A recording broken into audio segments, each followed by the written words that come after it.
The last thing Sergeant Mara Voss remembered before the signal hit was the smell of instant coffee going cold on her bunk, and Corporal Tennyson laughing at something that wasn't funny. Then the screens went red. It was not a gradual thing.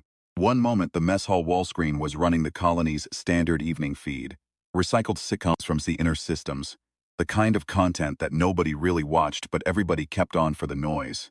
And the next it was a solid, flat arterial red. Every terminal on the aerial station went the same color inside of 2 seconds.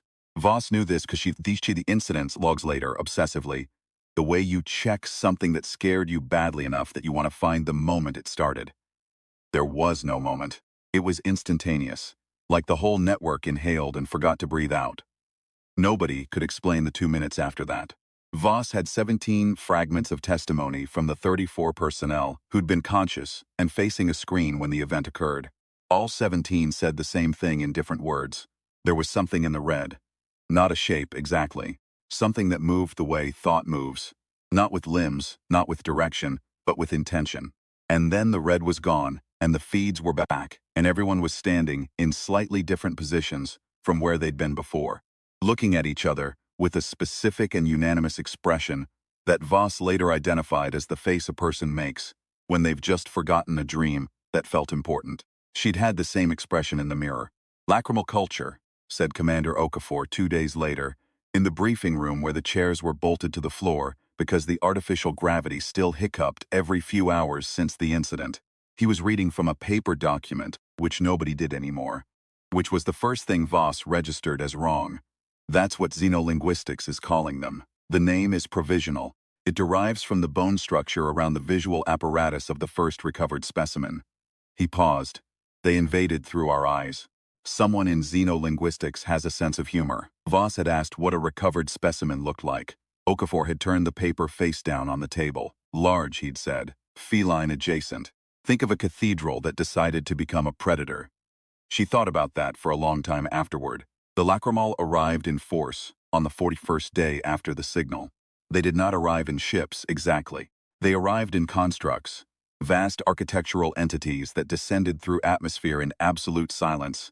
No drive plume, no heat bloom, nothing the orbital sensors were designed to catch, because the sensors had been designed by humans who assumed that things moving through space made noise and left marks.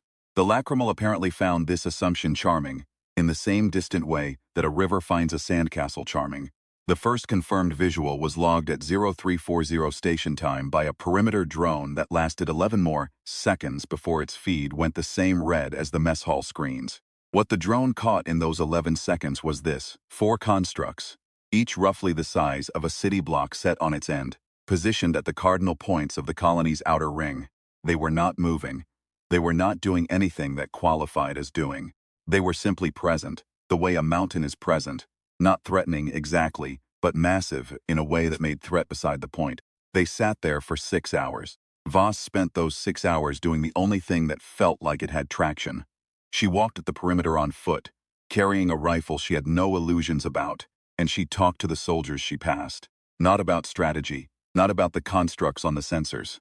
She talked about stupid things, about Corporal Tennyson's laugh, about the bad coffee, about the way the colony's water recycler added a faint mineral taste to everything that she'd hated for 2 years, and would now, she realized, miss deeply if it stopped. She talked about her sister's kid back on Meridian, who was 7 and had recently become obsessed with drawing cats on every surface she could reach. Voss had thought this was annoying. She was revising her position on many things. The soldiers she passed talked back. That was the thing about humans that she would never stop marveling at. Hand them an existential catastrophe, and they would still, with great stubbornness, make conversation. Private Adazeziobi told Voss about the restaurant her parents ran, and the specific smell of the kitchen on Sunday mornings. Corporal Ian Marsh told a joke about an engineer, a linguist, and a xenobiologist that had a punchline Voss didn't understand but laughed at anyway because his delivery was so committed. Lance Corporal Yuki Saito said nothing, but offered Voss a piece of hard candy from her pocket. And Voss took it, and it tasted like artificial cherry. And that was somehow the most grounding thing that had happened all week. At hour 6, the constructs moved. They did not attack. That was the thing nobody could quite process at first. Because every threat model the colony had was built on the assumption that an invading force came to destroy. The lacrimal constructs drifted inward toward the colony's central hub, slow enough that a person walking briskly could have matched their pace, and they stopped again at what the survey teams later calculated was exactly the boundary of the colony's internal communications range. Then, from each construct, something emerged. Voss watched the first one from the observation post on level 7, through the window that the previous occupant had taped a handwritten sign to, "Do not lean against glass." She'd always thought the sign was paranoid. Now she stood well back from it. What came out of the construct was a sentinel. Later, when she had more information, she would understand that the sentinels were not separate entities from the constructs but extensions of them. The Lacrimal's method of interaction with a new environment was to extrude a portion of themselves into it, the way you might put your hand in a pond to see what was there. What she saw at the time was something that stood approximately 4 meters tall and was built along the general logic of a feline skeleton, but with the proportions wrong, in a way that was hard to look at directly, like a visual argument you couldn't refute but didn't believe. It moved with a precision that had no waste in it whatsoever. It placed each step as if it had calculated the exact necessary force, and applied only that and nothing more. It sat down on the outer hull plating of the colony's ring section, in the exact same posture as a cat on a windowsill, and it watched. "They're reading us," said Specialist Haruki Benz, who was the closest thing Ariel Station had to a xenobiologist. He was a compact, serious man who spoke very precisely, and who had spent the last 6 days sleeping 4 hours a night and filling physical notebooks with observations. The notebooks were the second thing, after Okafor's paper documents, that Voss flagged as significant. Nobody was using their tablets for anything important anymore. The red signal had been too clean, too comprehensive.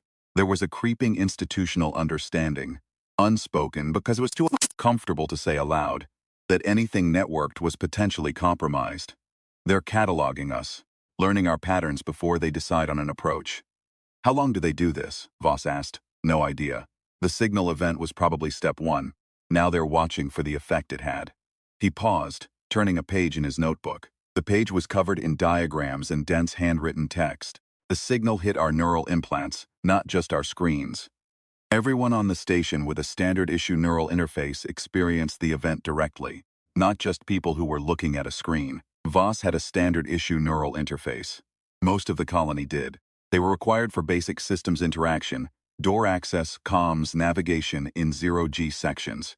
You got them when you signed on and forgot about them the way you forgot about having fingers. "What did it do to us?" she said. Benz looked at her with the expression of someone who had decided to be honest because the alternative was worse. "We don't know for certain, but my best hypothesis, based on the symptom pattern of the missing 2 minutes and the behavioral data from the sentinel observations so far." He stopped, started again. "I think it was a census. I think they counted us. I think they read the frequency signature of 47,000 active neural interfaces, and now they know, in detail, exactly what's in range." Voss thought about the sentinel on the hull, about those precise economical steps, about the way it had sat down. "They're deciding if we're worth the trouble," she said. "Or they're deciding what kind of trouble to use," said Benz. On day 9 of the Sentinel Watch, Commander Okafor was compromised. Voss found out the way you find out about most things that matter, not through official channels, but through Corporal Tennyson, who had a talent for being in places at the wrong time and a conscience that made him tell Voss about it afterward. Okafor had been found in the command center at 0200, sitting perfectly still in his chair, staring at his terminal screen, which was displaying a pattern of shifting red geometries that nobody else could see. Or rather, that nobody else could see without immediately looking away, which every other person in the command center had done on instinct while Okafor had not. They'd gotten him away from the screen. He was physically fine. He couldn't account for 40 minutes. "It's the interface," Voss said to Benz afterward. In the storage bay they'd unofficially claimed as a planning room because it had no network terminals, and the walls were lined with physical inventory manifests. "They're using the interfaces, targeting anyone with one. That's my assessment as well. How do we fight that?" Benz opened his notebook to a page near the back. It was covered in a different kind of writing, more fragmented, more urgent. "I've been looking at the signal composition. The 2-minute event. And there's something that doesn't fit the model." He pointed at a section of his notes. The signal was optimized for standard neural interface frequency. Perfectly matched. Whoever, whatever, designed it had an extremely detailed model of our technology. He looked up, but there were 7 people on aerial station who didn't lose the 2 minutes. Voss stared at him. 7. I checked the behavioral logs from every camera feed from that night. 7 people who were facing a screen, who had active interfaces, who should have experienced the same thing as everyone else, and didn't. He turned to a fresh page and wrote a name. Private First Class Dario Reyes, interface number 7749 Alpha. Want to know what's special about interface 7749 Alpha? Tell me. It was issued 4 years ago and it's never been updated. Still running the original firmware from installation. The signal was designed for current generation interface frequencies. Reyes's hardware is so outdated it didn't even register. Benz put down his pen. The other 6 are all either pre-update hardware or people with partial interfaces. Non-standard modifications, medical replacements, off-catalog equipment. Every one of them was invisible to the signal. Voss sat with this for a moment. So the newer the interface, the more vulnerable, she said. The more precisely they're targeted, yes. Can we roll back? Not remotely, not safely. The rollback process requires a networked firmware push, which he stopped, which is exactly the vector they're already using. Yes. Voss looked at her hands. She thought about the 7 people. She thought about what 7 people could do against what was outside. She thought about what 7,000 people with outdated firmware could do if someone handed them a way to get there. The resistance manual came from a direction nobody expected. Aerial Station had a small but dedicated physical media archive, maintained by a librarian named Dr. Constance Mwelu, who had been arguing for 20 years that physical media redundancy was a legitimate survival strategy, and who had been largely ignored for 20 years on the grounds that it was inefficient. Dr. Mwelu was 73, 5 feet tall, and in possession of a fury that had been refined by 2 decades of being right about something people refused to take seriously. When Voss went to see her on day 11, she found her already working. I started 3 days ago, Mwelu said, not looking up from the printing press she'd dug out of a storage crate. It was a physical press, analog. It printed on actual paper with actual ink. I thought I'd have more time to be smug about it, but I got distracted. She handed Voss a fresh printed page. The ink was still damp. Read that. It was a technical document, dense, precise, written in a style that was almost militarily concise. Every sentence did exactly one thing and then stopped. It described in detail a process for hardware-level interface modification that did not require a network connection. A purely physical process. Tools listed. Materials listed. Estimated time per person, 40 minutes. Where did this come from, Voss said. I wrote it, Mwelu said. I wrote the first draft in about 8 hours, and I've been revising it since. I was a neural interface engineer before I was a librarian. That was 40 years ago, and the hardware has changed, but the underlying architecture hasn't changed as much as people think. She took the page back from Voss and made a small correction with a pencil. The question is distribution. I can print these. I have enough paper and ink for roughly 3,000 copies. But 3,000 copies have to reach 47,000 people without going through any networked system. Voss thought of Corporal Ian Marsh and his joke with the punchline she hadn't understood. She thought of Private Adaze Obi describing her parents' kitchen. She thought of Lance Corporal Sato's hard candy. Hands, she said. We pass it hand to hand.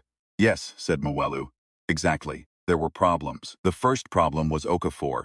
He'd been removed from command gently, and the acting commander was Captain Lena Barreiro, who was sharp and who trusted Voss, but who was also managing a colony of 47,000 people in various stages of fear. She couldn't authorize an operation she didn't fully understand. Voss spent 4 hours in a conference room with no screens explaining the situation in terms that landed, and at the end of it Barreiro sat back in her chair and rubbed her face with both hands. You want to physically modify the neural interfaces of every person on the station, she said. I want to give every person on the station a document that explains how to do it themselves or with a trusted partner. 40 minutes per person. That's 32,000 person hours, roughly. We have, Barreiro checked the paper log because paper logs were the thing now. We have an estimated window of maybe 6 days before the Sentinels do something other than watch, which is why we start now. Barreiro looked at the printed manual. She picked it up and read it the way you read something you're hoping will have a flaw in it. When she put it down, her expression had changed. How'd Mwelu know how to write this? She said. She's been waiting to write it for 20 years, Voss said. The second problem was Okafor again, but differently. He came to Voss on day 12, in the corridor outside the modified storage bay, and he looked terrible. Not frightened, exactly, but hollowed out, the way a person looks when they've lost confidence in their own perceptions.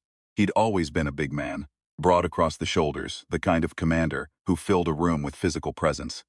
He was still broad, but he stood with a new uncertainty, like he was checking whether the floor would hold him. "I need to know what happened," he said. "In those 40 minutes. We don't have that information," Voss said. "I know that, I mean," he stopped. Tried again. "I need to know if what happened to me was the same as what happened to the others, or if it was different." Voss looked at him for a long moment. Why would it be different? He didn't answer immediately. He looked down the corridor, at the line of people moving toward the manual distribution point. Soldiers, technicians, medical staff, a cluster of off-duty engineers.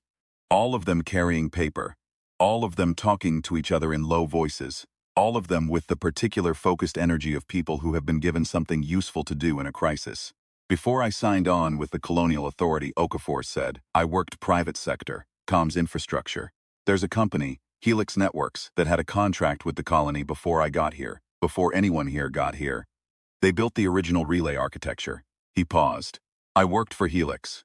7 years. I built parts of this station's original comms backbone." Voss waited. "I think the signal didn't need to find its way in," Okafor said. "I think it was built in.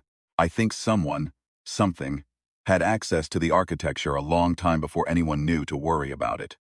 The corridor was quiet except for the sound of paper and footsteps, and the low murmur of human voices doing the essential and ancient work of passing information between themselves. "Did you know?" Voss said carefully. "When you built it?" "No," he said immediately. "No, but I don't know what I didn't know." He looked at her directly for the first time. "I think I need to be physically away from the command infrastructure until I'm certain. And I think someone needs to check every system I touched. Physically. No networked diagnostic." Voss thought about what it cost him to say that. Okafor was not a man who surrendered authority easily. This was not a surrender. It was something harder, which was accountability. "I'll have Muelu's team take it apart," she said. "And I need you to write down everything you remember about the Helix architecture, every detail, on paper." He nodded then. "Is there a pen I can borrow?" She gave him hers. The third problem was Sentinel-7. They'd been numbered in the order they appeared, and 7 was the one that Benz had been most interested in, because its behavior deviated from the pattern. While the other Sentinels maintained their positions and their absolute, patient immobility, 7 moved. Small movements, a shift in position, a tilt of the head, a repositioning of one limb. Benz had been tracking it with a passive optical system that had no network connection, logging the movements in his notebooks, and on day 13 he came to Voss and spread 6 pages of diagrams across the storage bay floor. "It's not random," he said. He was 3 days without adequate sleep, and his hands were slightly unsteady but his eyes were completely focused. "I've been trying to decode it as communication and I think I've been wrong about what it is. It's not communicating to us. It's responding to us." Voss crouched over the diagrams. "Responding how?" "Mirroring, look." He pointed at a sequence of timestamps. "This movement, this repositioning of the right forelimb, it happens within 12 minutes of a significant human activity. The manual distribution started. 7 shifted. Barrero authorized the interface modification program. 7 shifted. The team started checking Okafor's infrastructure logs. 7 shifted. He sat back on his heels. It knows. It's been watching us so closely and for long enough that it knows what our patterns mean. When we do something that doesn't fit the pattern, 7 responds." "You're saying it's curious," Voss said. "I'm saying it's interested. There's a distinction." He looked at his notes. "The other 6 Sentinels haven't moved significantly in days. 7 has made 47 positional adjustments. We do something the Lacrimal didn't predict and 7." He paused and something shifted in his expression. 7 pays attention." Voss looked at the diagram of Sentinel-7's position log. It sat on the hull in its architectural alien stillness, and it watched. And every time the people inside did something it didn't expect, it moved. She understood suddenly what they had. "It's telling us something," she said. "Not intentionally, but it is." "What?" "The Lacrimal built a perfect model of us from the census. They know our hardware, our population, our communication infrastructure. They built the signal to hit exactly our technology, exactly our way." She stood up. "But 7 keeps moving. Which means their model has holes in it. We keep doing things that don't fit the prediction. And they notice." Benz was quiet for a moment. Then, they didn't expect the paper. They didn't expect any of it. The manual, the hand-to-hand distribution, going around every network system, every interface, every piece of technology they mapped. She was moving now because the thought had traction. They counted us by our machines. Everything they know about us is mediated through our technology. They have a perfect picture of our digital infrastructure and nothing else. She stopped, turned around. What are we to them, without the machines? What's in the gaps? Benz picked up his notebook. He held it up, the physical notebook, covered in handwritten observations that had never touched a network. Unknown, he said. They called it the Voss Doctrine in the after-action reports. Though Voss herself never used that name and considered it embarrassing, what she called it, when she described it to Barreiro in the conference room on day 14, was simply the gap. The Lacrimal had counted 47,000 networked humans. They had a complete signal map of every active neural interface, every colony terminal, every communications relay. What they did not have was any model of what humans did when you took the technology away. Because they'd built their invasion around the assumption that you couldn't, that the interfaces were load-bearing, that humans without network access were humans who couldn't coordinate, couldn't communicate, couldn't resist. The paper manuals were spreading through the colony at a rate that would have been impossible if speed were the goal. Speed wasn't the goal. Thoroughness was. Moelu had organized a distribution network that ran through every social structure in the colony. Family units, work teams, recreational groups, the informal clusters that form in any population of 47,000 people, whether or not anyone officially sanctioned them. The manual moved the way rumors move, the way music moves, person to person and hand to hand, and it carried with it a secondary payload that no lacrimal sensor could detect, the human fact of being trusted by someone you know. Private OB modified her own interface first, following the manual's instructions, and then modified the interfaces of her 7-person bunk section, and then helped 3 of them modify the interfaces of their work teams. Not because she was ordered to, because she was there and she knew how. Corporal Marsh organized a modification queue that used a system of handwritten appointment tokens, small pieces of torn paper with numbers on them, and somehow managed to maintain a wait time of under 2 hours for a population of several hundred. Lance Corporal Sato, who had still said almost nothing aloud that Voss had heard, produced from her quarters a small hand-operated toolkit that turned out to be perfectly suited to interface modification. Because she'd been doing unauthorized hardware maintenance on her own equipment for 3 years and had the tools for it. Humans, given a physical problem and physical tools and enough trust, tended to solve the physical problem. The Lacrimal, apparently, had not fully modeled for this. On day 15, Sentinel-7 did something none of them had seen before. Benz came to Voss at 600 with his notebook, open to a fresh page, and an expression she had not seen on him yet, which was something between excitement and a kind of careful reverence. The way you look at a thing that is beautiful and also dangerous. It moved to the airlock, he said. The outer airlock. The primary external access point for the station's ring section. Sentinel-7 had repositioned itself in the night, from its watch position on the upper hull to a point directly in front of the main external access door. It was sitting, in the same posture as before, that architectural stillness, that economy of form. But it had moved. It wants to come in, Barreiro said, in the emergency briefing that followed. It wants to interact, Ben said. Those are different. It's been watching us for 15 days. Every unexpected thing we do is a data point, I think. He stopped himself visibly. Started again. I think it's trying to understand what it's dealing with. The census told the Lacrimal what we are technologically. 7 has been watching what we are behaviorally. And the behavior isn't matching the prediction. What does it want? Voss said. The honest answer is I don't know. But the behavioral parallel in my observations is, Benz paused. It looks like the posture a cat takes when it sits in front of a door it thinks might be interesting. There was a silence in the briefing room. It's curious, said Barreiro. The Lacrimal came here with a model, Ben said. A very good model. A census-level model of our technology and our numbers. And now there's something in that model that doesn't fit. And 7, specifically 7, not the other 6, has been paying attention to the anomaly for 15 days, and now it's sitting in front of a door. He looked at Voss. I think we should open it. Everyone in the room looked at him. Not to let it in, he said quickly. To communicate.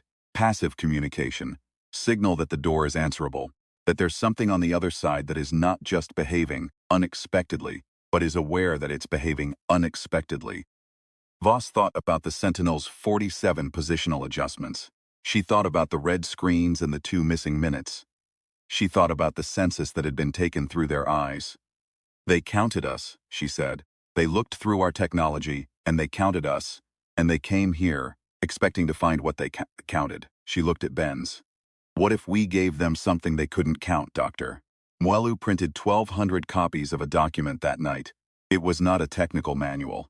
It was a collection of statements, contributions from anyone in the colony who wanted to add one collected physically, by volunteers who walked the corridors with paper and pens and asked a simple question: what is something true about you that a machine couldn't tell someone?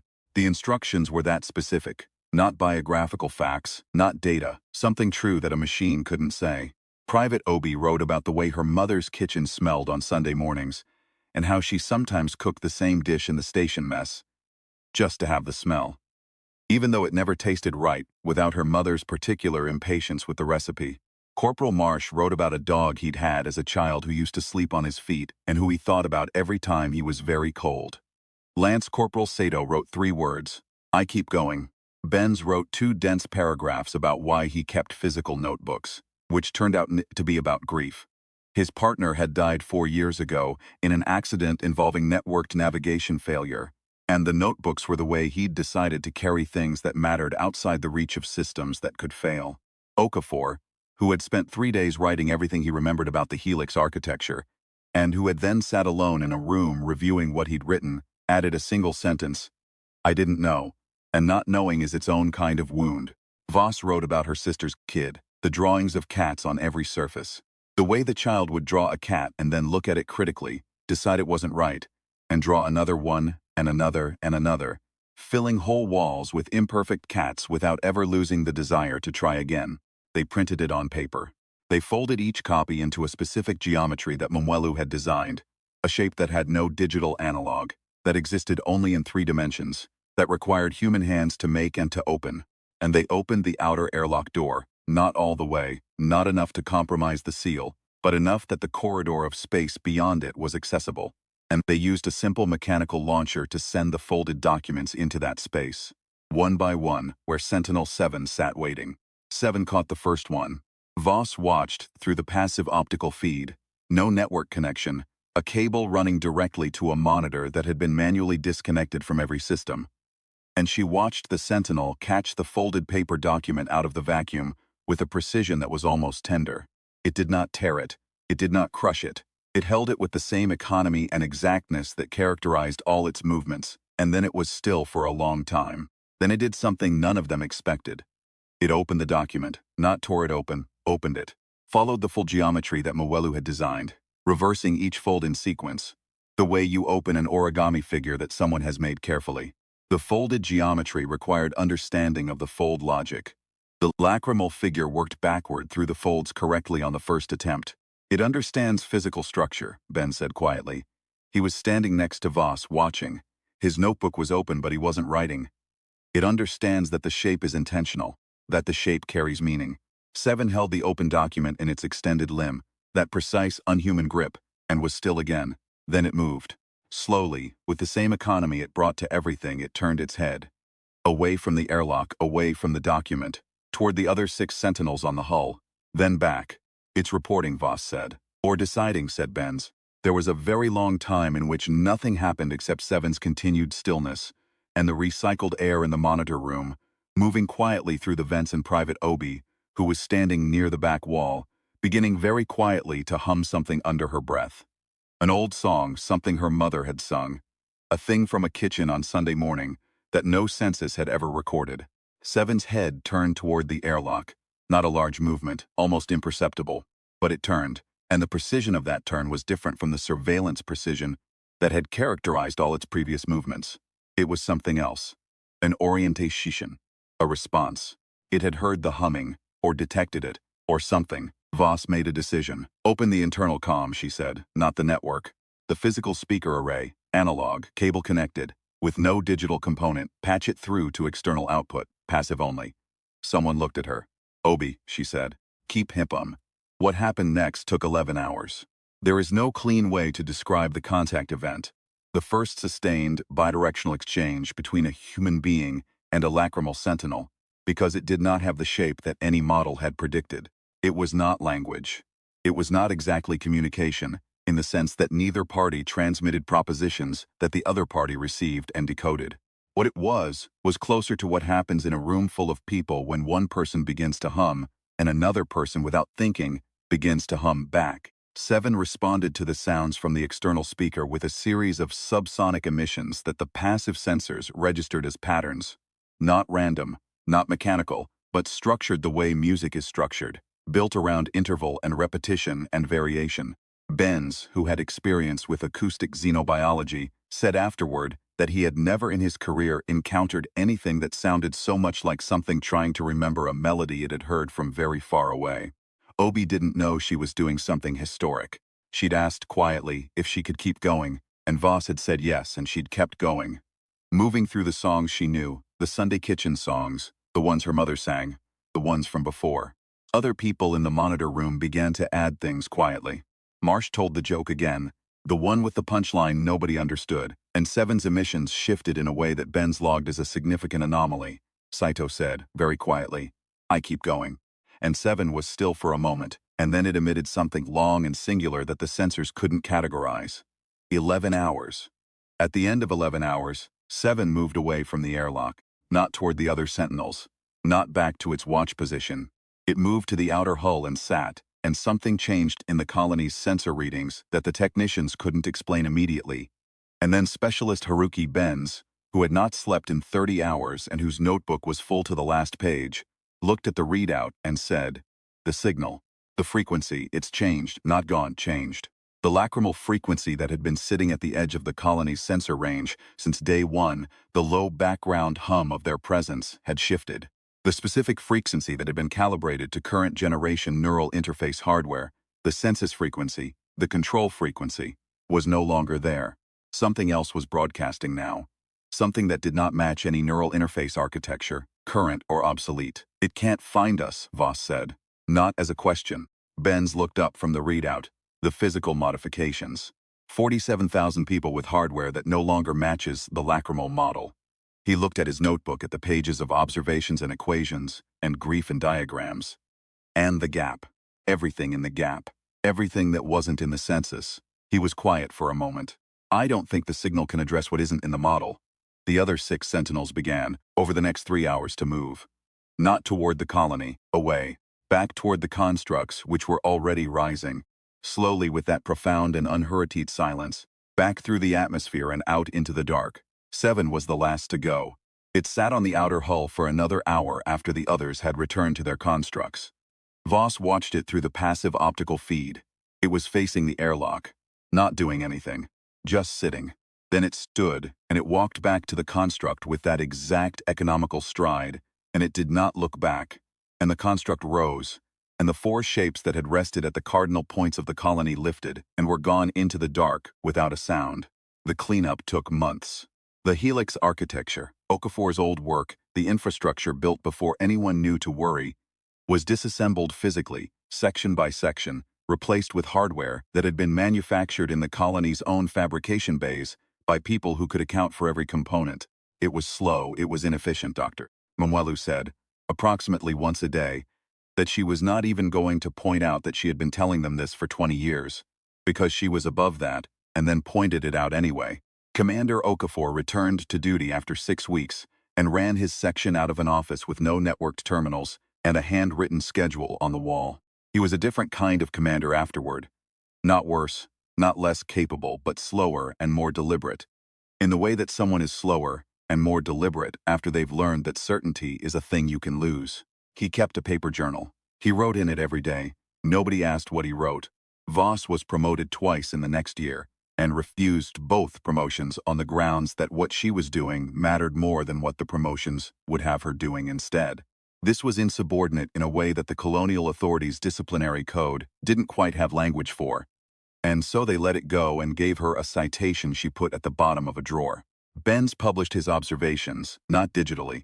He printed them, a physical volume, 212 pages, and he made 40 copies, and he sent them to every research station in range by physical courier, on actual ships, the old way. The title was dry and academic, but inside the front cover in his neat handwriting he wrote, "For E, who understood that things worth keeping should be kept outside the reach of systems that can fail." Private Obi made sergeant. Corporal Marsh told better jokes, though the punchlines were still sometimes difficult. Lance Corporal Saito was promoted and accepted and said, "Thank you," briefly, and went back to work. Voss's sister sent a message when the comms were restored, properly restored, with hardware that the colony had made itself and understood.